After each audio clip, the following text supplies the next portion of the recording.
Good day to brew, baby. What is up, YouTube? It's your boy Millsy. Back with Hometown Commander, back for another episode of Millsy Brews, the show where I brew version 1.0 deck list. So the commander in front of us on a budget on my quest to brew the magic world.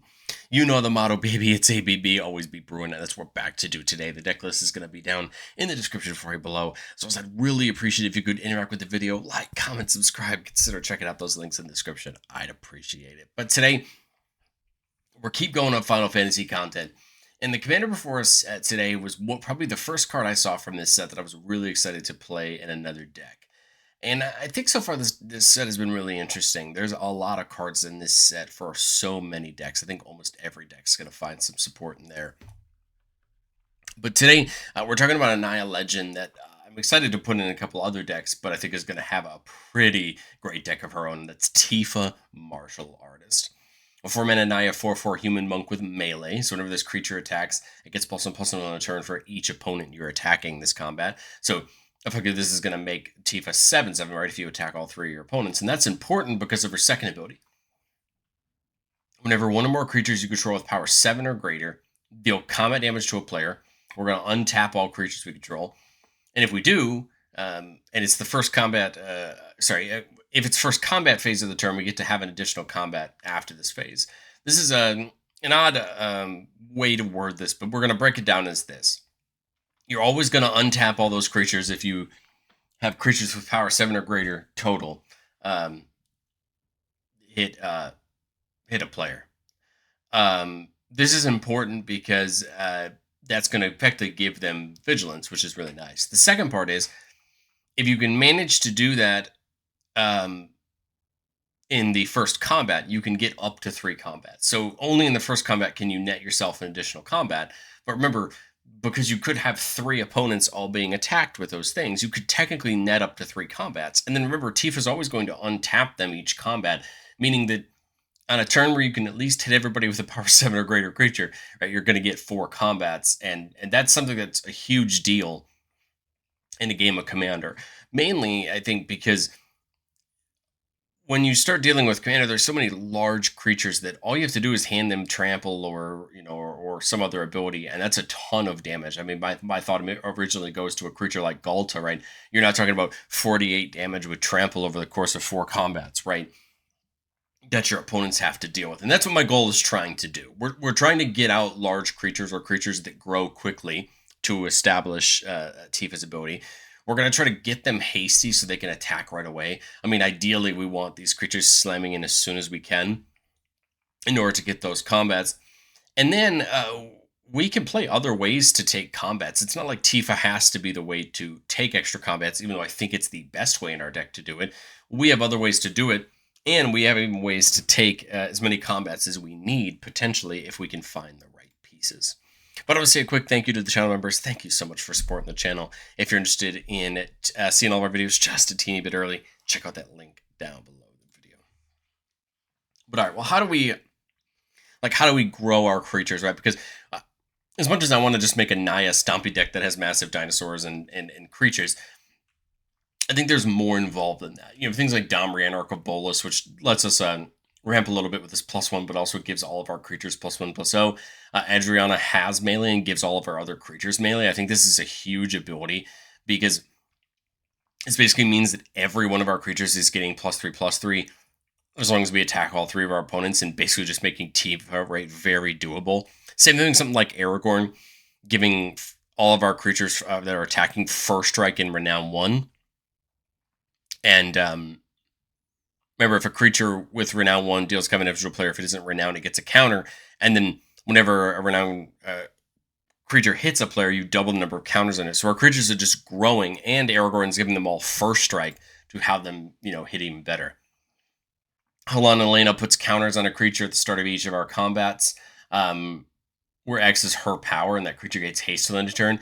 It's really important for abilities like this that it doesn't say the first combat. So Helena Elena is going to go off every combat, meaning we're going to keep growing creatures over the course of the turn. Well, the deck that I'm the most excited to put a Tifa in, and so it rightly needs to come in this deck, is Jetmir, Nexus of Rebels. A creature that, if you have 3 or more creatures, all your creatures get a little buff in vigilance. If you have 6 or more creatures, they all get a second little buff in trample. And if you have 9 or more creatures, they all get another little buff in double strike. Of course, double strike and trample are two pretty brutal abilities together. And when we start seeing our creatures at 7 power, I mean, that's a lot of power to give double strike and trample.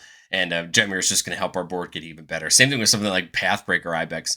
It may look odd because it's a 3/3 for 6 mana, but whenever it attacks, all your creatures get +X/+X and trample on the turn, where X is the greatest power among other creatures you control, or other creatures you control. This is huge because this is an attack trigger, meaning that at minimum, Pathbreaker Ibex can just give a flat buff for whatever the printed highest power among your creatures is. But remember, we have creatures with abilities like Halana Lena. We have melee on our creatures, meaning we could put Ibex's trigger on the bottom. Well, other than Tifa's ability, obviously, and basically just try to make sure that numbers are the highest possible when Pathbreaker Ibex goes off, right? Just leading to the most damage we could find. Sephiroth can make input cell counters on creatures and then turn them into 7/5s, a very useful ability with Tifa just making sure we're going to have that go off every time. Skyhunter Strike Force has melee and then gives all of our other creatures melee. Again, a really useful ability. Note that melee can stack if you give it multiple things of melee. But again, here's just a way to hand melee all of our creatures, better guaranteeing they get to 7. Same thing, something like Thunderfoot Bailiff, giving all of our creatures +2/+2 and trample again. Just trying to make sure they hit that 7 threshold for Tifa to make sure they can always be hitting harder. Just like Halana Lena, a very similar ability in Xenagos, God of Revels, a classic Gruul legend, basically giving a creature +X/+X and haste where X is its power. So it's going to be really easy to get these creatures up to great numbers. And that happens each combat as well. Vincent's one of the new cards. I'm really intrigued to see what kind of decks this card goes in, because I think it's one of those cards that's going to become a real threat over the course of a couple turns. It says whenever one more creatures you control hit a player, you get to put a counter on Vincent. That doesn't say Vincent needs to hit a player. That just says one or more creatures you control hit a player, which means Vincent's going to start growing fairly quickly. I mean, depending on your deck, it's going to start growing even that turn, right? But when Vincent hits a player, it deals that much damage to each other opponent if it's power 7 or greater. What I think is really important in a deck like this is if you can give it stats like Trample or Double Strike. It already has Menace. If you can better guarantee the damage from Vincent, Vincent's going to get really brutal to deal with once you start getting the 8, 9, 10 power. If it's left unchecked, which I think is really fun. We also have things like Zopandrel, just to double the power and toughness of each creature we control at the start of combat. Really useful because that happens before something like melee triggers, meaning that's going to just raise the C level, right, of what our deck's trying to do. We have another copy of that in Unnatural Growth that's going to do the same thing. We could use single turn kind of Alpha Strike type cards like Overwhelming Stampede, kind of that Pathbreaker Ibex type ability, but on a spell. Could be very useful on the right turn. And then Beastmaster Ascension. Whenever a creature attacks, you put a quest counter on it, and as soon as it hits 7 or more quest counters, all of our creatures just get a flat +5/+5. This is going to really help unlock Tifa. And not only that, but I think it's just going to make all of our creatures even harder to deal with, and hopefully we can, get something like this down and set it up really quickly. I think the only problem that a lot of Stompy decks have, and I think this is the thing we need to keep in the back of our mind if we're going to go this route, is we have some ways to give creatures haste, but we need other ways to give creatures haste. I thought was something like Cactus Folk Sure Shot. This is a really odd uncommon, and this is probably going to throw some people off. But it says at the beginning of combat on your turn, other creatures you control with power 4 greater just get trample and haste on turn. Not only does this hand out haste, but it hands out trample, which I think is a big deal, especially when Tifa wants you to be hitting and attacking, right? That trample is going to make a big difference. Enduring Courage, giving creatures haste when they come in. At minimum, this is just going to help give us haste, right, when creatures come in. But at maximum, if you have things that were to, let's say, make tokens when they attack or do things like that, Enduring Courage can also help buff them. Invigorating Offspring comes in with 4 counters on it. It says all of our modified creatures have haste, and you can remove a counter to put a counter on a creature you control once per turn. So we can basically hand out haste to one creature each turn with one of those 4 counters, which can be really helpful. Things like Rising of the Day, just giving a flat haste to all of our creatures. Rhythm of the Wild lets all of our creatures come in with a choice of haste or a counter on them. I like that if you already have another way to give out haste, Rhythm of the Wild just gets to buff all your creatures with counters.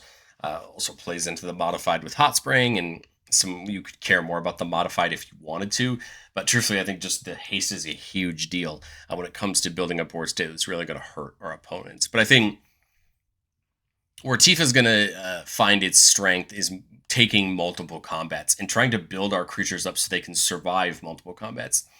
But we don't want Tifa to be the only way to take extra combats. I think Karlach's probably the most obvious that I was thinking of. Whenever you attack, if it's the first combat phase of the turn, you just untap all attacking creatures and they get first strike till end turn, you get another combat.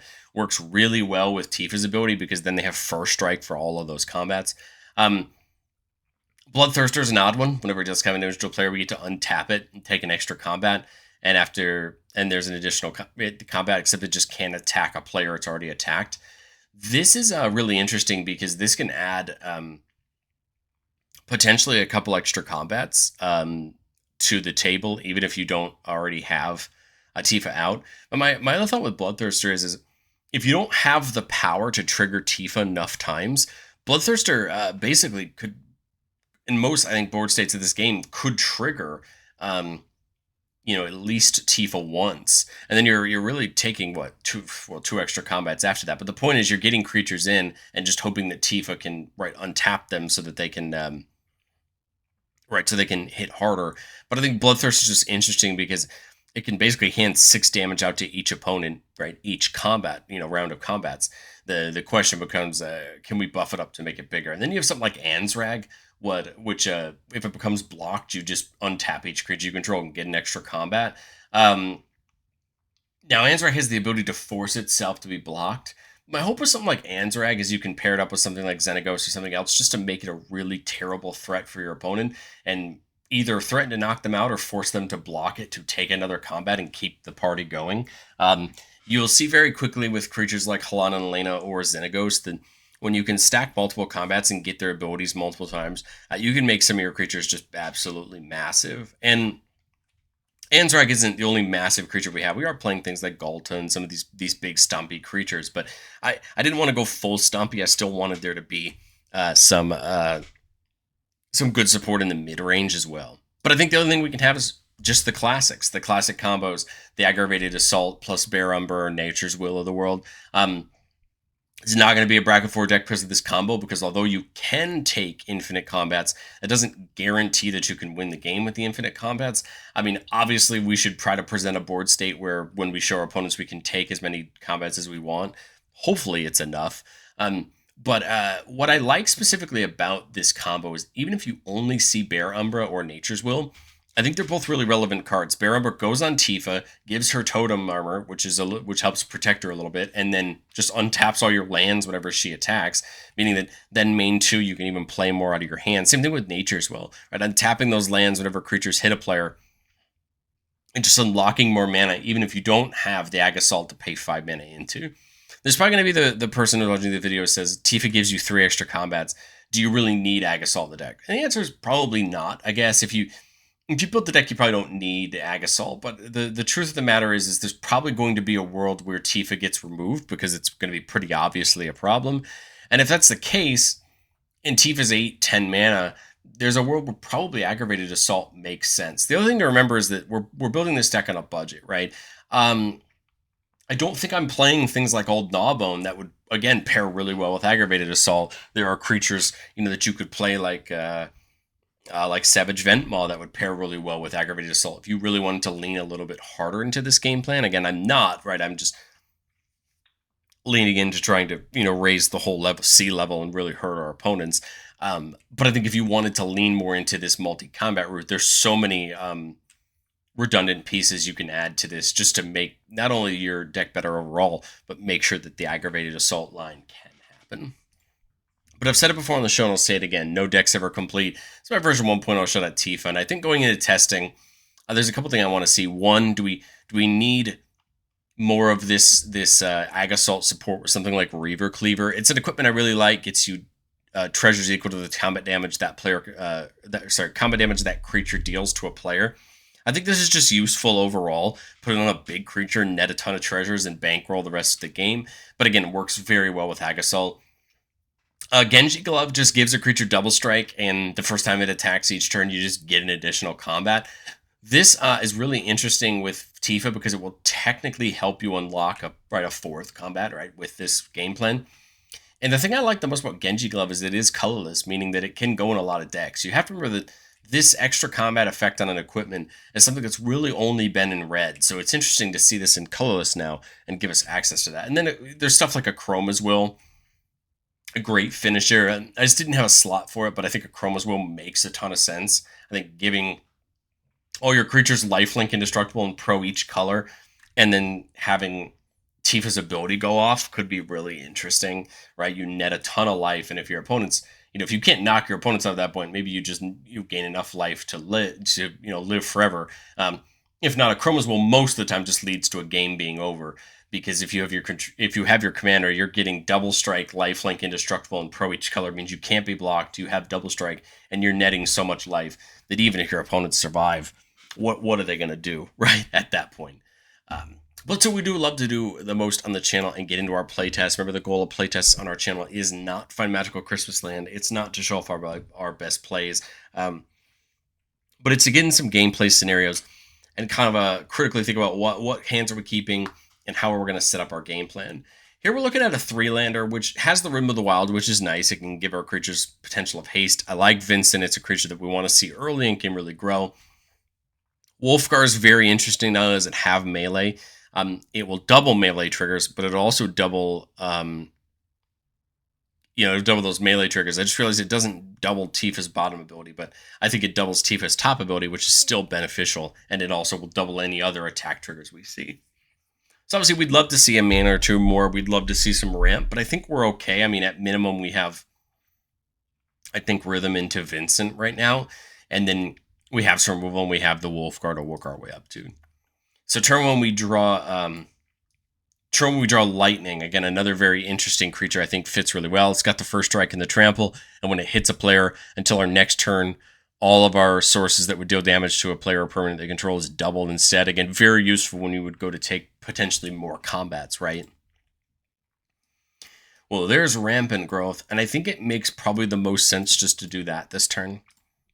I don't really think we need any particular thing.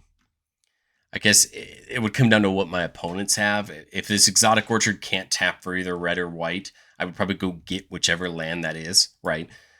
Same thing with green. If I can't tap for green, maybe you go get green with this, right? Just to kind of roll your spread. We'll just go get something like a mountain, with it. But all right, we also could have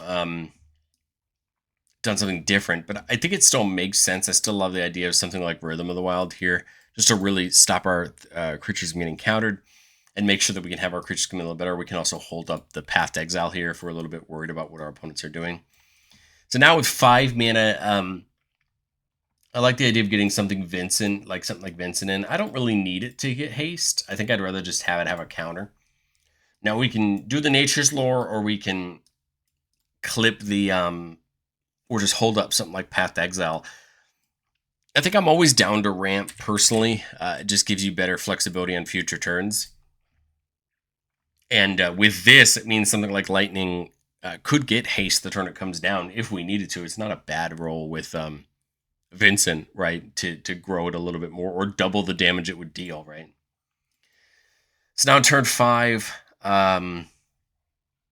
we see Wolfgar, right, but we don't really have anything that Wolfgar can double. I love the idea of Quartzwood Crasher, just because it can net you those tokens whenever it hits with Trample. I mean, it would be able to come in as a 6/6 Hasty this turn, or we could have it come in as a 7/7 and hit pretty hard next turn. If I'm going to have it hit hard next turn, I think Lightning makes sense to bring in the next turn. If we see another land, I mean, Lightning plus Tifa would be a pretty fun play for the next turn. So I think it kind of just comes down to what we want here. I guess you could argue that you could put Lightning in this turn and give it the counter and bring Quartzwood in with haste the next turn, or on a future turn. I just kind of like the idea of trying to get Quartzwood to 7 right away so that we have a better chance of triggering Tifa on a player. And then remember, that means a potentially larger Dinosaur Beast when we hit a player. We might as well attack with Vincent, Maybe there's a world where it connects this turn. Let's say that it does, but there could be a world where it doesn't. And here we still get to hold up the path in case we need the removal. All right, so in turn 6, if I dump Tifa in here, I have one 7/7. Remember, Tifa does not have to attack. Tifa just needs creatures to hit our opponents. So right now we would be basically netting one extra combat because of the Quartzwood Crasher. Remember that Quartzwood Crasher makes the token. The token doesn't get Riot, right? Because Rhythm of the Wild only gives it to non-token creatures. So we'd have a 5/5 Vincent that would get an extra chance to knock through somebody, and it does have Menace, which could matter. And then you have a 7/7 Quartzwood that has a pretty good chance to get us potentially up to 2 beasts this turn. So Tifa could make a ton of sense. I'm really sad we missed the land drop. Otherwise, we could have got something like Lightning down. But I think Tifa makes the most sense, and I'm just going to put a counter. Well, that's right. I don't need to put a counter on it because I can give it melee. So it actually kind of makes sense to bring her in with haste. Have her attack a player, have Quartzwood attack a player, and have Vincent attack a player. Right? Tifa goes off, giving it melee, so now it's 7. So it doesn't have trample, but I mean, if it can get through into somebody, it's going to deal against the combat. Right? We only untap when they deal damage. Right, but I mean, again, I think Quartzwood's going to hit for sure, giving us one more combat. Meaning this is going to be at least 3, but if it gets through, right, then Vincent has a good chance of potentially triggering itself. But let's say this combat, just the Quartzwood gets through. Let's say we make like a 4/4 beast. Let's say not all of our 7 damage gets through, but we untap all of our creatures, right? We go to the second combat, we're going to attack again. I mean, we want to attack basically the same way we did before, right? Note that the token doesn't get haste, remember, because Rhythm of the Wild. And I think we're in the same exact spot. You probably net yourself another dinosaur beast. The thing to remember about Tifa is that she keeps the melee until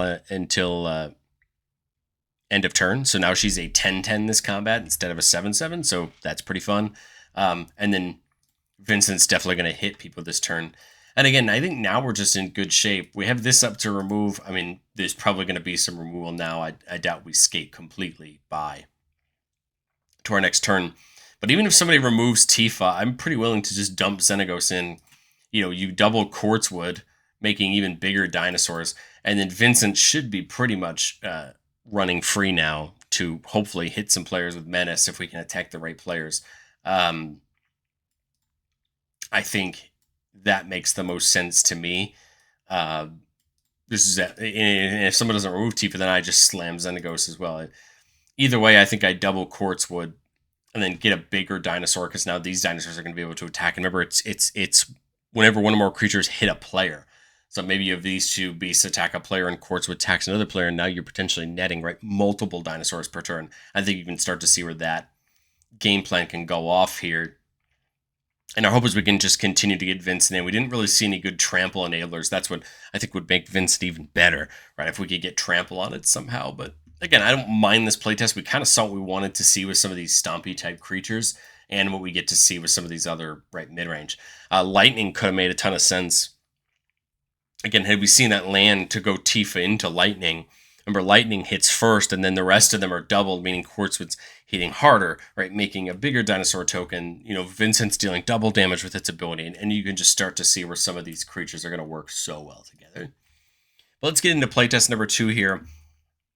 Looking at a 3-lander, you'll note we have no red, but I have Gwenna that can make 2 mana of any color, but only to cast creatures, and I have the new Bugenhagen, which I don't know if that's how you say it, but that's the shot I'm going to take at it, where it adds a mana of any color, and then if you control a creature with power 7 or greater at the start of your turn, right, you get to draw a card. And then we have Great Worm. Great Worm's fun because if one of our creatures hits a player in combat, we put that many counters on it, just growing all of our creatures. And then there's the Bear Umber, which can help protect Tifa and give us access to more mana. So I don't mind this one at all. There's Cinderglade, which helps, right? Just gives me access to that second color. I think it's still a Bugenhagen here. And then my thought here was Tifa. I kind of wonder if it's worth getting Gwenna in just to have access to more mana next turn. We're still on turn 3. There's probably not a lot happening on the board.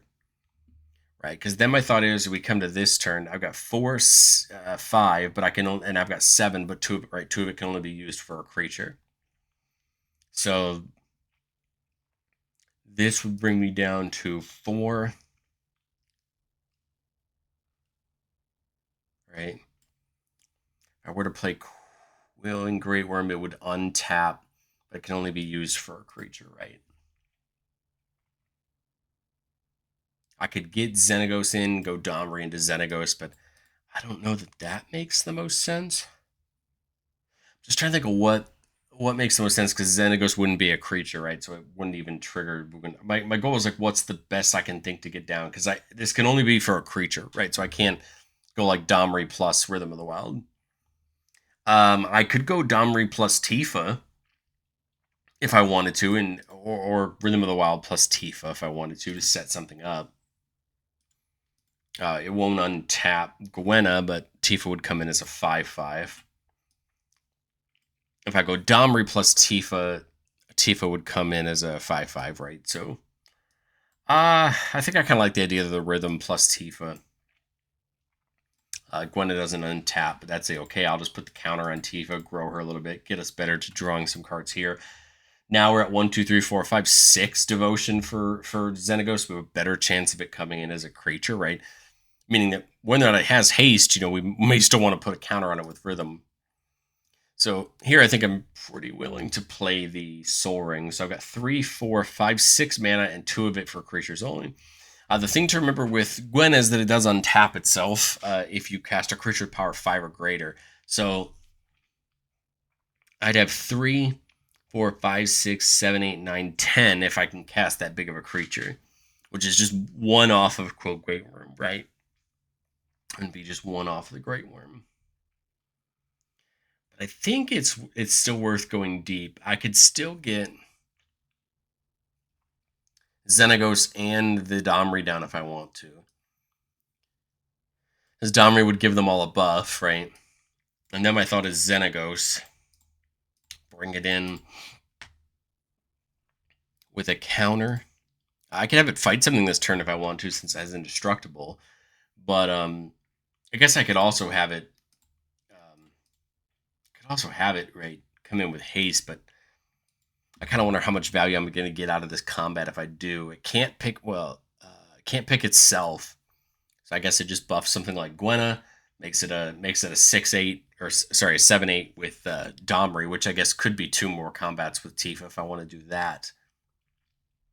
Which I guess would be more with Xenagos. The question is, I guess my decision come down to be what are my attacks? Do I think I can, with this being at 7 because of, or this would be at 7 because of melee, right? Because it's at 6 right now, but it's going to at least get 7 with melee, and then I could double Gwenna with Xenagos. It would be a 4/4 right now because of Domri. I could make it an 8/8. So the question is, can I get enough value in from 2 of these? These both attacking 3 times this turn. Can I get enough damage in with Xenagos? Because, right, I get 2 more Xenagos triggers. I could effectively double either of them. There's a lot of options.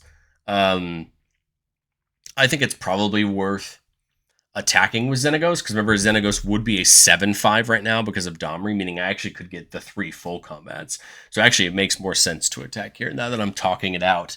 Gwen is going to be safe because it's going to go from a 4/4 to an 8/8, and then the first combat I double either it or Tifa. Remember, Tifa keeps having melee go off. The only thing Tifa's missing here, really truthfully, is trample.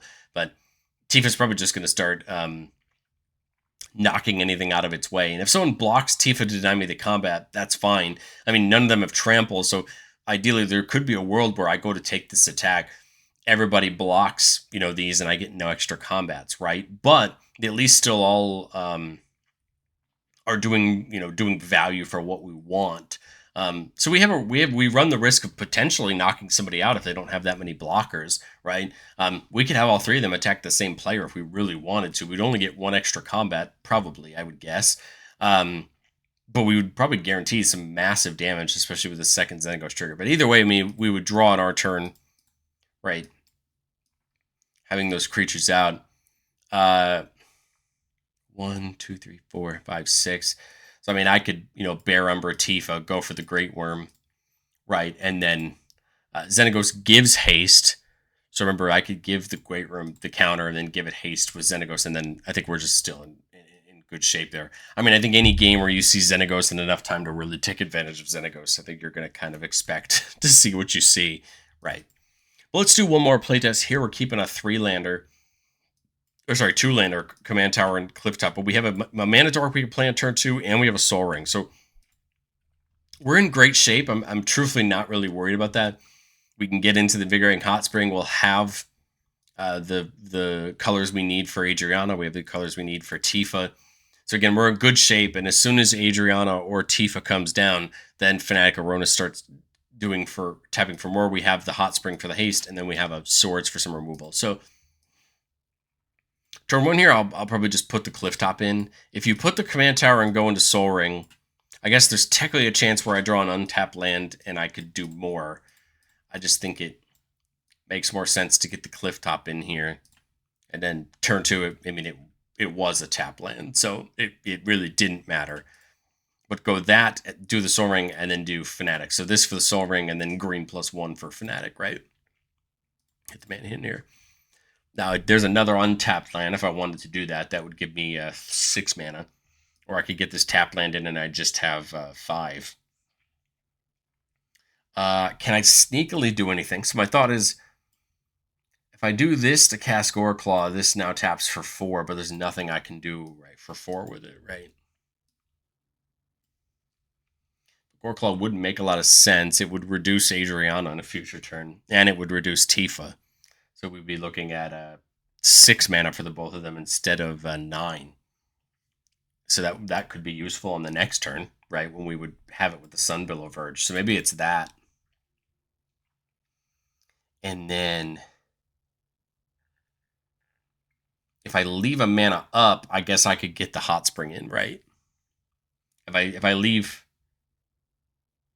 this has got to go for green 1, 2, 3. No, I can't, right? Because this is exactly 4. And then this can only tap for green. So yeah, no way to get the Hot Spring down there. But now I think this is what? Just Adriana plus Tifa this turn. 3 and 6.